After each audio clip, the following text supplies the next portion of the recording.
Gold buyers, మీ కష్టాల్లో నమ్మకమైన మీ ఆత్మీయ నేస్తం.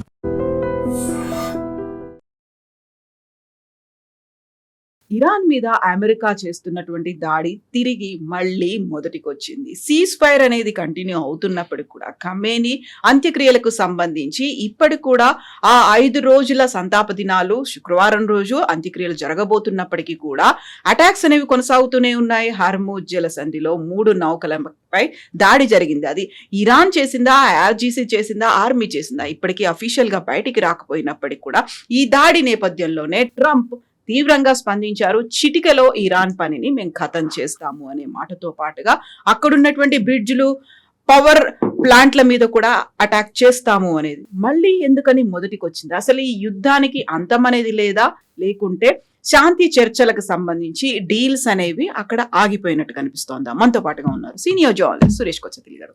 సార్ నమస్తే. So back to square one అనేది సైలెంట్ గా అబ్జర్వ్ చేస్తున్నాడా నెతన్యాహు? వాళ్ళిద్దరు వాళ్ళ పని వాళ్ళే చేసుకుంటారా, అయ్యేదంతా అవుతుంది అన్నట్టుగా? బేసిక్లీ మనకు చాలా క్లియర్ గా తెలుసు, ఈ చర్చలు అనేది ఒక ఫ్లాప్ షో. ఇది పాకిస్తాన్, ఖతర్ లాస్ట్ టైం నడిపించారు. స్విట్జర్లాండ్లో మాట్లాడారు, సంతకం పెట్టారు. దాని తర్వాత మళ్ళీ కలుద్దామన్నారు. ఇప్పుడు ఇస్లామాబాద్లో కలుద్దామన్నారు. కానీ నిన్న జరిగిన దాడిలో ఖతార్ది ఒక LPG ట్యాంకర్ మీద కొట్టారు ఇరాన్. సౌదీ అరేబియా ఒక ఆయిల్ ట్యాంకర్ మీద కొట్టారు. సంకేతాలు చాలా క్లియర్ అన్నమాట. అంటే ఏదో యూరోప్ నుంచి వచ్చే ట్యాంకరో లేకుంటే లైబీరియన్ ట్యాంకర్ అంటే మనం అర్థం చేసుకోవచ్చు. స్పెసిఫిక్లీ వాళ్ళు టార్గెట్ చేస్తున్నారు, వాళ్ళ అలైస్నే టార్గెట్ చేస్తున్నారు. అంటే వాళ్ళ మీద ప్రెషర్ పెట్టడానికి ఇది ఒప్పందం జరగాలి, మీరు చేయకపోతే స్టేట్ ఆఫ్ హార్మూజ్ మేము చెప్పిన రూట్ తీసుకోకపోతే ఇదే మీతోనవుతుందని చెప్పి చాలా క్లియర్గా నిన్న జరిగిన అటాక్లో, ఎందుకంటే అది ఒమాన్ కోస్ట్ దగ్గర జరిగింది, ఇరానియన్ రూట్ తీసుకోలేదని చెప్పి దాన్ని of course tit for tat reply బదులు నిన్న జరిగిన అటాక్లో 80 ఇరానియన్ సైట్స్ మీద అమెరికా దాడి చేశారు. మనం ఇప్పుడు మాట్లాడుతున్నప్పుడు యాజ్ వీఆర్ రికార్డింగ్ దాడులు జరుగుతున్నాయి. ఇంకా ఆపమంటున్నారు, సెంట్కామ్ అంటున్నారు వీ విల్ నాట్ స్టాప్. ముందు ఎట్లా జరుగుతుందంటే ఒక టిట్ ఫర్ టాట్, అంటే వాళ్ళు ఒక షిప్ మీద దాడి చేశారు, అమెరికా ఏమో అక్కడ ఉన్న కోస్టల్ ఏరియాలో ఉన్న వాళ్ళ కోస్టల్ మిసైల్ సైట్స్ కానీ రాడార్ సైట్స్ కానీ దాన్ని కొడుతుండే అయిపోతుంది. వాళ్ళు మళ్ళీ షిప్ మీద కొడతారు, మళ్ళీ అమెరికా వాళ్ళ మీద దాడి చేశారు. ఈసారి అది కాదు, ఈసారి 80 సైట్ల మీద దాడి చేశారు. కెషమ్ ఐలాండ్ కానీ దాని పక్కన ఉన్న మొత్తం మిసైల్ బ్యాటరీస్ మీద దాడి చేసినట్లు ఉన్నారు. మనకి ఇంకా డ్యామేజ్ తెలియదు, ఎందుకని వాళ్ళ పొద్దున సెంట్కామ్ రిలీజ్ చేసిన స్టేట్మెంట్ ఇది. డీటెయిల్స్ ఇరాన్ ఏమంటున్నారంటే మేము అమెరికన్ బేసిస్ మీద దాడి చేశామంటున్నారు. దాని డీటెయిల్స్ కూడా ఇప్పుడు మనం రికార్డ్ చేస్తున్నప్పుడు ఇంకా వస్తుంది. బహుశా మళ్ళీ బహ్రెయిన్, కువైత్, ఖతర్ మీద దాడి చేస్తుంటారు ఇరాన్ అనుకుంటాం, ఇంకా కన్ఫర్మేషన్ రాలేదు. అంటే మళ్ళీ ఇది ఏంటి, యుద్ధం మళ్ళీ అక్కడికి వెళ్తుందా అనేది. సో చాలా క్లియర్గా ఇది మనం ఎన్నోసార్లు చెప్పాం, ఈ చర్చలు అనేది ఒక show, only to show that ఇరాన్ని కొంచెం పవర్ఫుల్గా చూపించడానికి పాకిస్తాన్ చేసిన అటెంప్ట్ అన్నమాట. దీంట్లో టర్కీ కూడా ఇనీషియలీ ఇన్వాల్వ్ ఉన్నారు. ఇప్పుడు టర్కీ పక్కన జరిగిపోయారు, ఖతర్ వచ్చారు. ఫస్ట్ ఒమాన్ ఉన్నారు, ఒమాన్ పక్కన జరిగిపోయారు, ఖతర్ వచ్చారు. ఖతర్ షిప్ మీద దాడి చేసిన తర్వాత ఖతర్ కూడా ఇప్పుడు ముందుకు రారు. దాని నడిమిట్లో చాలా క్లియర్గా ప్రైమ్ మినిస్టర్ నెతన్యాహు చెప్పారు, అండ్ ఇరాన్లో ఉన్న కొన్ని డిసిడెంట్స్ కానీ బయట ఉన్న వాళ్ళు, అది కాకుండా ఇజ్రాయెల్ డిఫెన్స్ మినిస్టర్ కూడా ఏం చెప్తున్నారంటే 2 దేశాలు చాలా పెద్ద థ్రెట్ మనకి, ఒకటి టర్కీ, ఒకటి ఇరాన్. టర్కీలోనే అండ్ ఖతర్, 3 దేశాలు చాలా డేంజరస్ కంట్రీస్. ఖతర్లోనే ముస్లిం బ్రదర్హుడ్ ఉన్నారు, హమాస్ ఉన్నారు, హూతీలు ఉన్నారు, అండ్ అఫ్ కోర్స్ మనకు తెలుసు అల్-ఖైదా. వీళ్ళన్ని బ్రాంచ్ ఆఫీస్ ఉంది, హెడ్ ఆఫీస్ అక్కడ ఉంది. వీళ్ళ మీద ఖతర్ని ఎప్పుడు మనం we cannot take them in to confidence. Even Turkey కూడా అంతే. టర్కీలో మెయిన్గా వాళ్ళ బ్యాకింగ్ చేస్తున్నది వాళ్ళు ముస్లిం బ్రదర్హుడ్ని. అది కాకుండా హమాస్ని ఫండింగ్ చేసేది, ఈవెన్ నెతన్యాహు గారు నేను ఒక ఇంటర్వ్యూలో చెప్పారు ఈ మాట, that it is being done by Turkey. ఇప్పుడు కానీ టర్కీలోనే అంకారాలో చర్చలు నడుస్తున్నాయి, నేటో మీటింగ్. అదేం చేస్తారు మనం చూడాల్సింది, ఎందుకంటే Turkey is the only Islamic member నేటోలో, మిడిల్ ఈస్ట్ నుంచి కూడా. అదర్వైజ్ టెక్నికలీ టర్కీ యూరోప్లో లేరు నేటోలో రావడానికి.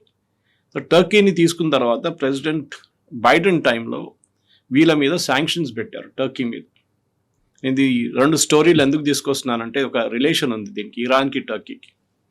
సో టర్కీ సోవియట్ యూనియన్ దగ్గర నుంచి ఎయిర్ డిఫెన్స్ సిస్టమ్స్ కొనుక్కున్నారు.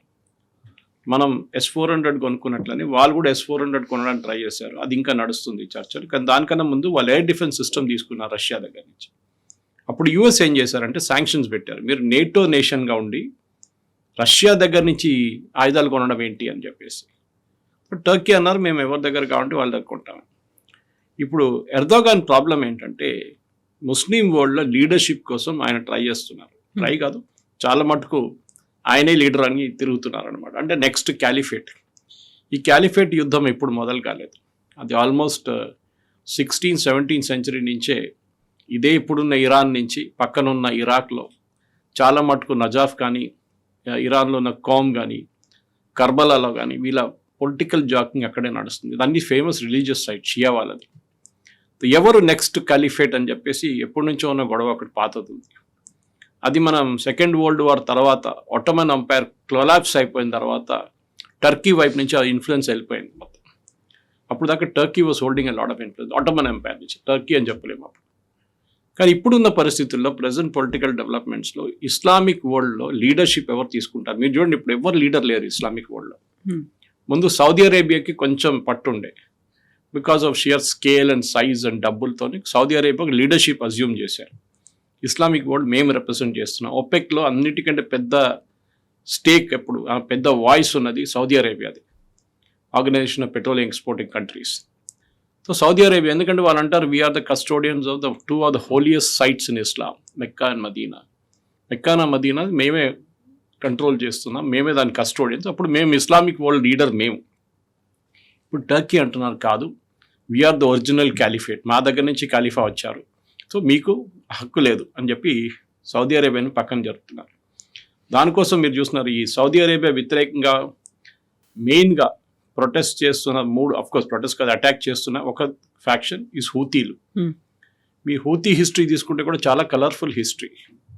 వీళ్ళందరి connection Houthi, Hezbollah, Hamas, Iran to the holy city of Qom. ఇరాన్లో ఒక హోలీ సిటీ ఉంది కోమ్ అని చెప్పేసి. ఈ కోమ్లోనే చాలా మటుకు మద్రసాలు ఉన్నాయి, రిలీజియస్ టీచింగ్ స్కూల్స్ ఉన్నాయి.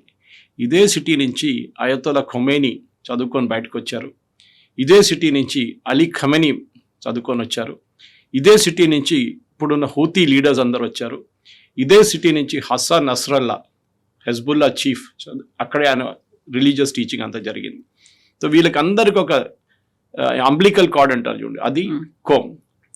ఆఫ్ కోర్స్ ఇరాన్కి ఇంకా 2 ఇంపార్టెంట్ సిటీస్ ఉన్నాయి. ఒకటి నజాఫ్, ఇంకొకటి కర్బలా. కర్బలాలో చాలా మటుకు వాళ్ళ ఇనీషియల్ డేస్లో వాళ్ళ ఫ్యాక్షన్స్ నడుమ ఇట్లా జరిగిన పెద్ద ఒక బ్యాటిల్ మనకు అందరూ తెలిసిందే. దాని తర్వాత మొహరం అబ్జర్వ్ చేస్తారు ఇప్పుడు షియా వాళ్ళు.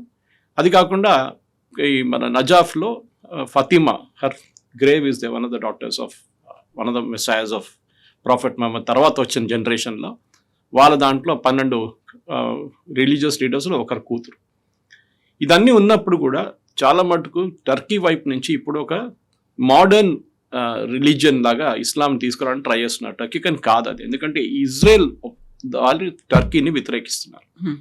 మీకు గుర్తుండు కవిత గారు, ఈ హిస్టరీ అంతా నేను ఎందుకు చెప్తున్నానంటే ఇరాన్తోనే కనెక్షన్ ఉంది ఇది అన్నిటికీ. ఎండ్ ఆఫ్ ద డే ఇదన్నీ తిరిగి మనం అనుకుంటాం హూతీలకి మొన్ననే ఇరాన్ ఆయుధాలు ఇవ్వడం మొదలు పెట్టారు.